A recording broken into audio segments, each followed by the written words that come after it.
నాడు యూనివర్సిటీ మంచి భవిష్యత్తు కోసం తెలుగు విద్యార్థులు ఇష్టపడే యూనివర్సిటీ.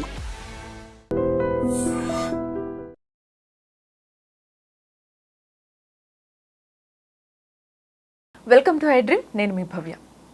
మనము ఈ మధ్య కాలంలో ఓట్స్ బాగా తింటున్నాం. అవి తినొచ్చా లేదా, తింటే డైజెషన్ కరెక్ట్గా అవుతుందా లేదా, మన గట్ హెల్త్ బాగుండాలంటే ఏం చేయాలి, హెల్తీ బ్రేక్ఫాస్ట్ ఏం తీసుకోవాలి, ఈ డీటెయిల్స్ మనతో మాట్లాడడానికి మెడికవర్ నుంచి డాక్టర్ శ్రీమన్ నారాయణ గ్యాస్ట్రోఎంట్రాలజిస్ట్ ఉన్నారు. ఆయనతో మాట్లాడి ఫుల్ డీటెయిల్స్ తెలుసుకుందాం. నమస్తే సార్. ఎలా ఉన్నారు సార్? సార్, ఈ మధ్య ట్రెండ్ వచ్చేసింది సార్, బ్రేక్ఫాస్ట్లో ఓట్స్ ఉండాలి, అప్పుడు మనం హెల్తీగా ఉన్నట్టు. నిజంగా అసలు ఓట్స్ బ్రేక్ఫాస్ట్లో ఉంటే హెల్తీగా ఉంటామా? యాక్చువల్గా మనకి హెల్దీ బ్రేక్ఫాస్ట్ కానీ హెల్దీ ఫుడ్ అంటే ఏంటంటే మనకి కార్బోహైడ్రేట్స్ ఒక 60%, 20% ప్రోటీన్, 20% ఫ్యాట్ ఉండాలన్నమాట. Water should be 3 to 4 litres ఉండాలి. దాన్ని హెల్దీ అని చెప్తాం యాక్చువల్గా. సో మార్నింగ్ లెగవగానే జనరల్గా మనం చేయాల్సింది ఏంటి అంటే ఆఫ్టర్ మన వర్క్స్ అయిపోయిన తర్వాత వాటర్ ఒక 1/2 లీటర్ వాటర్ తీసుకొని ఆన్ ఎంటీ స్టమక్ మనం డైరెక్ట్గా బ్రేక్ఫాస్ట్ తీసుకోవాలి. చాలా మంది ఏం చేస్తారు అంటే కాఫీ టీ తీసుకోవడము, బెడ్ మీద కాఫీ టీ తీసుకోవడం అనమాట, దాన్ని యాక్టివిటీ ఇంక్రీజ్ చేస్తుంది అని. బట్ మనం ఏంటంటే ఎంటీ స్టమక్ మీద any chemical related, coffee tea is also chemical, ఎంత అది గ్రీన్ టీ అవ్వచ్చు, ఏమన్నా అవ్వచ్చు, కోల్డ్ కాఫీ, టీ కాఫీ, ఏది anything, it is a liquid form, it is a chemical. అప్పుడు ఏమవుతుంది అంటే మనకి ఎసిడిటీ చాలా ఎక్కువ ఛాన్సెస్ ఉంటుంది అన్నమాట. సో ఏంటంటే ఎంటీ స్టమక్ మీద ఆఫ్టర్ వాటర్, ఆ వాటర్ కూడా చాలా మంది ఏం చేస్తారంటే కాచిన వాటరు, గోరువెచ్చని వాటరు, అందులో నిమ్మకాయలు, వాము వేయటము, జీలకర్ర వేయటము, తేనె వేయటము, అన్ని కెమికల్స్ యూస్ చేస్తాం. న్యాచురల్ అయినా ఆర్టిఫిషియల్ అయినా that is a chemical product finally. Okay, so normal room temperature water మాత్రమే తీసుకుంటాం. తర్వాత బ్రేక్ఫాస్ట్ జనరల్గా మన ఇండియన్ సెటప్లో లేకపోతే సౌత్ ఇండియా, నార్త్ ఇండియా ఎవరి వాళ్ళ బ్రేక్ఫాస్ట్లు ఉంటాయి రెగ్యులర్గా. సో దాని గురించి మనం ఆల్రెడీ టైం టెస్టెడ్, చాలా రోజుల నుంచి యూస్ చేస్తున్నారు.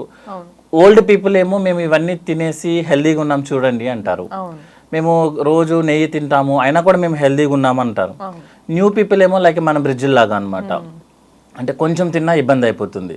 సో ఫుడ్ అప్పుడు ఓల్డ్ పీపుల్ ఏంటంటే ఫిజికల్ యాక్టివిటీ ఎక్కువ, ఇప్పుడు న్యూ పీపుల్ ఏంటంటే ఫిజికల్ యాక్టివిటీ తక్కువ.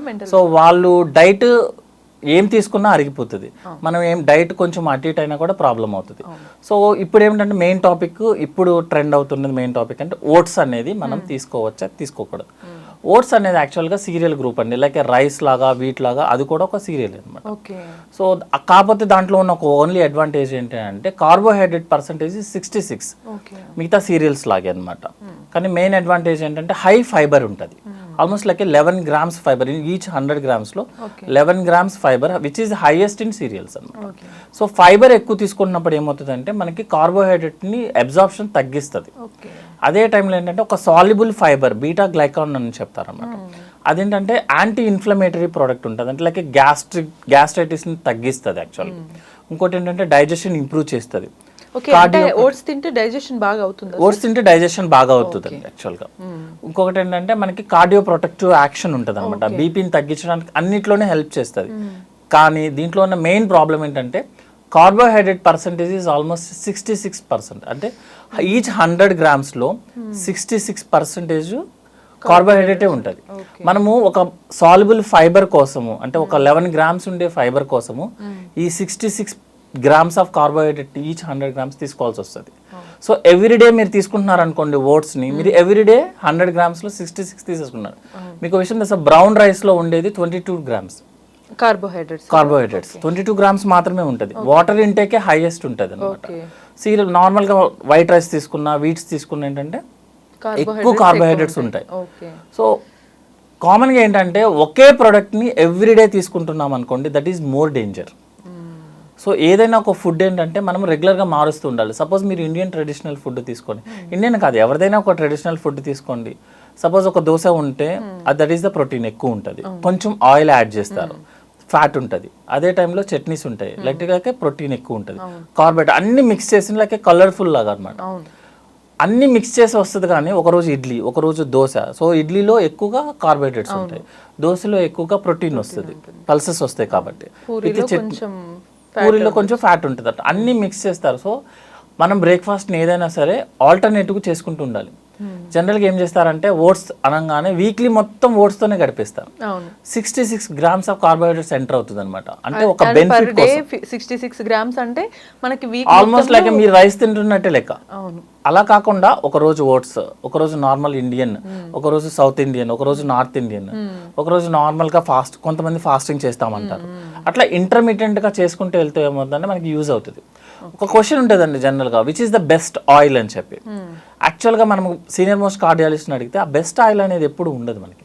ఈవెన్ మనకి అన్ని ఫ్యాటీ యాసిడ్స్ కావాలి, ఎసెన్షియల్ ఫ్యాటీ యాసిడ్స్ అన్నీ కావాలి మనకి. సో జనరల్గా ఏం చెప్తారంటే 1 week groundnut oil, 1 week oil, 1 week coconut oil, weekly change చేసుకుంటూ ఉండండి అని చెప్తారు. సో ఒకే ప్రోడక్ట్ని ఎక్కువ రోజులు వాడితే that is the more danger.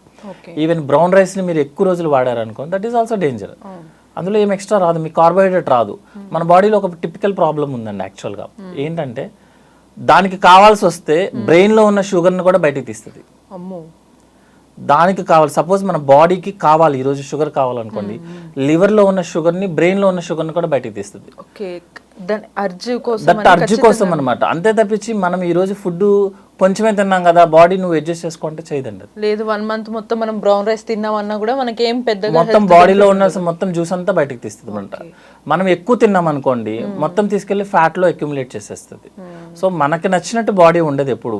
మన బాడీ తత్వాన్ని బట్టి మనం బ్రేక్ఫాస్ట్ ని డిసైడ్ చేసుకోవాలి. సో మేబీ అందుకే కదా sir mostly old traditional method foods తింటేనే అందరు హెల్తీగా ఎందుకుంటారు అంటే అన్ని ఇట్లా మిక్స్ చేస్తారు కాబట్టి. అదే టైంలో ఫిజికల్ యాక్టివిటీ ఎక్కువ ఉంటుంది వాళ్ళకి. సో వాళ్ళు ఈరోజు యాక్టివ్గా ఎక్కువగా ఉన్నారనుకోండి, ఎక్కువ తీసుకునే వాళ్ళు, తక్కువ ఉంటే తక్కువ తీసుకునే వాళ్ళు. So oats is healthy food because తనకి ఎక్కువ ఫైబర్ ఉంటుంది, హైయెస్ట్ ఫైబర్ ఉంటుంది కాబట్టి. సో డైజెషన్కి కానీ, ఎస్జిటీ ఉన్న పేషెంట్కి కానీ, కాన్స్టిపేషన్ ఉన్న పేషెంట్స్కి కానీ మనం ఓట్స్ యూస్ చేస్తాము లైక్ మెడిసిన్ లాగా అనమాట. అంతేగాని అది కంటిన్యూస్గా చేయడం కుదరదు అనమాట, ఎందుకంటే మోర్ కార్బోహైడ్రేట్స్ ఉంటాయి దాంట్లో. Next a type of oats వాడాలనేది ఒక కాన్సెప్ట్ యాక్చువల్గా. మనకి డిఫరెంట్ టైప్స్ ఆఫ్ ఓట్స్ ఉంటాయి. చాలా డిఫరెన్సెస్ వచ్చినాయి. ప్లెయిన్ ఓట్స్ వచ్చాయి, మసాలా ఓట్స్ ఉంటున్నాయి, ఈ మనకి డ్రై ఫ్రూట్స్ యాడ్ చేసిన ఓట్స్ ఉంటున్నాయి. సో ఒకవేళ సార్ డ్రై ఫ్రూట్స్ యాడ్ చేస్తుంటే మీరు అన్నట్టు ఫైబర్, కార్బోహైడ్రేట్స్, అదర్ ప్రోటీన్ కూడా యాడ్ అయ్యే ఛాన్స్ ఉంటుందంటారా? జనరల్గా అండి ఏదైనా ఒక ఫుడ్ని ఫుడ్ లాగా తీసుకుంటున్నప్పుడే యూస్ఫుల్ అవుతుంది దాంట్లో ఉన్న డైట్. అలా కాకుండా మనము చాకో చిప్స్ లాగా చాకో యాడ్ చేయటము, సపరేట్ మసాలా, స్పైసీ అన్నీ యాడ్ చేసుకున్నాం అనుకోండి, ఆ న్యూట్రిషన్ వాల్యూ పోతుంది, సైడ్ ఎఫెక్ట్స్ ఎక్కువ వస్తాయి అనమాట. సో మీరు ఓట్స్ లాగా తీసుకోవాలనుకుంటే హోల్ గ్రెయిన్ ఓట్స్ అని ఉంటుందండి. లైక్ ఇట్స్ ప్లెయిన్ ఓట్స్ అనమాట, అందులో ఏమి యాడ్ చేయడం కుదరదు. దాన్నే కుక్ చేసేసుకోవడం, నార్మల్ బ్రేక్ఫాస్ట్ లాగా తినేయడం. అట్లా కాకుండా ఓట్స్లో ప్రాసెస్డ్ ఓట్స్ ఉంటాయి అనమాట యాక్చువల్గా.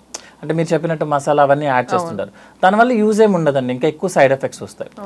యాక్చువల్గా ఎవరైనా సరే what is the best food అంటే నార్మల్ రూమ్ టెంపరేచర్కి తీసుకొచ్చిన ఫుడ్, హెల్దీగా కుక్ చేసిన ఫుడ్, ఆయిల్ కొంచెం తక్కువ యూజ్ చేసుకున్న ఫుడ్, నెక్స్ట్ ఏమో ఆన్ టైం అనమాట. అంటే బ్రేక్ఫాస్ట్ చేయడం, మళ్ళీ దాన్ని ఫ్రిడ్జ్లో పెట్టి దాన్ని వేడి చేసి మళ్ళీ నెక్స్ట్ రోజు మార్నింగ్ తినడం అనేది కరెక్ట్ కదా యాక్చువల్గా. So oats means whole grain oats, that is the raw oats is healthy. Remaining all oats అనేది జస్ట్ మనం ఓట్స్ తినాలన్న ఫీలింగ్తోనే చేస్తాం.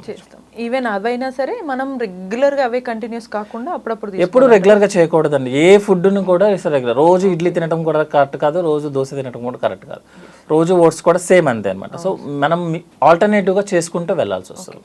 సో సింపుల్గా ఇందులోనే మనకు అర్థమవుతుంది సార్, మన గట్ హెల్త్ బాగుండాలి అని అన్న హెల్దీ బ్రేక్ఫాస్ట్ కోసం అన్న మీరు ఇప్పుడు చెప్పారు బాడీలో కార్బోహైడ్రేట్స్, ప్రోటీన్స్ ఇవన్నీ ఈక్వల్గానే ఉండాలి సార్, ఈవెన్ లంచ్ కానీ డిన్నర్లో కూడా ప్రతి దాంట్లోనే ఉండాలండి. నెక్స్ట్ జనరల్గా అందరం ఫాలో అయ్యే రూల్ ఏంటంటే మనం ఎంతైతే మీల్ తీసుకుంటున్నామో దాంట్లో బ్రేక్ఫాస్ట్ ఈజ్ 1/2 ఉండాలి.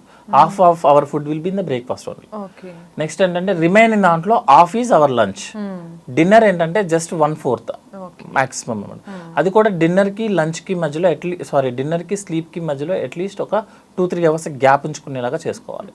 అప్పుడే మనం యాక్టివ్గా ఉన్నప్పుడు డైజెషన్ అయిపోతుంది, లేకపోతే మొత్తం ఫ్యాట్ కింద కన్వర్ట్ అయిపోతుంది. బట్ సార్ ఇక్కడ చాలా మంది ఈ ట్రెండ్ ఫాలో అవుతున్నారు, ఏంటంటే నైట్ తక్కువ తినాలనేది మంచిదే అందరు చెప్తారు, బట్ తక్కువ ఎలాగో తినాలి కదా, తినకపోతే ఇంకా మంచిదంట అని నైట్ ఫుడ్ మీల్ కానీ స్కిప్ చేస్తున్నారు, అది మంచిదే అంటారా?